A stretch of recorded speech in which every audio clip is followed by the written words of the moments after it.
ஆண்டவர் என்ன சொல்றாரு? ஒரே டைரக்ஷன்ல பார்க்காத, 4 டைரக்ஷன்ல என்ன செய்ய பாரு. ஆனா லோத் எந்த டைரக்ஷன்ல பார்த்தாரு? ஒரே டைரக்ஷன். அவருக்கு பிடிச்சது பிக்ஸ் பண்ணிட்டார். ரைட், இதுதான் அப்படின்னு. ஆனா ஆண்டவர் என்ன சொன்னாரு? வடக்கே, தெற்கே, மேற்கே, கிழக்கே 4 திசைகளிலும் நோக்கி பார் அப்படின்னார். நோக்கி பார்த்து சொன்னாரு, நீ பார்க்கிற இந்த தேசம் எல்லாம் முழுவதையும் உனக்கு தருவேன் அப்படின்னார். அல்லேலூயா, ஆமென். யாருக்கு தருவேனாரு? உனக்கும் உன் சந்ததிக்கும் தருவேனார். இதுதான் கர்த்தர் கொடுக்கிற ஆசீர்வாதத்துக்கும் என் கண்ணை வைத்து தேடி பிடிக்கிற ஆசீர்வாதத்துக்கும் இருக்கிற வித்தியாசம். அல்லேலூயா. தேவ பிள்ளைகளா இருக்கிற நீங்கள், சபையா இருக்கிற நீங்களும் நானும் எப்போதுமே கர்த்தர் சொல்லுகிற வரைக்கும் காத்திருக்க நம்ம கற்றுக்கொள்ள வேண்டும். அல்லேலூயா, ஆமென். சில நேரத்துல விட்டு கொடுங்க, தப்பு கிடையாது.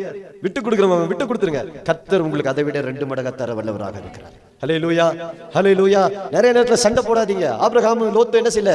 சண்டை போடல. லோத்து சண்டைக்கு நின்னார். ஆபிரகாம் சொல்லிட்டார், உன் கூட நான் சண்டைக்கு வரல, நான் விட்டு கொடுக்குறேன். நான் என்ன பண்றேன்? விட்டு கொடுக்குறேன். நீ போ, உன்னுடைய எடுத்துட்டு நீ போ, உனக்கு எந்த இடம் வேணுமோ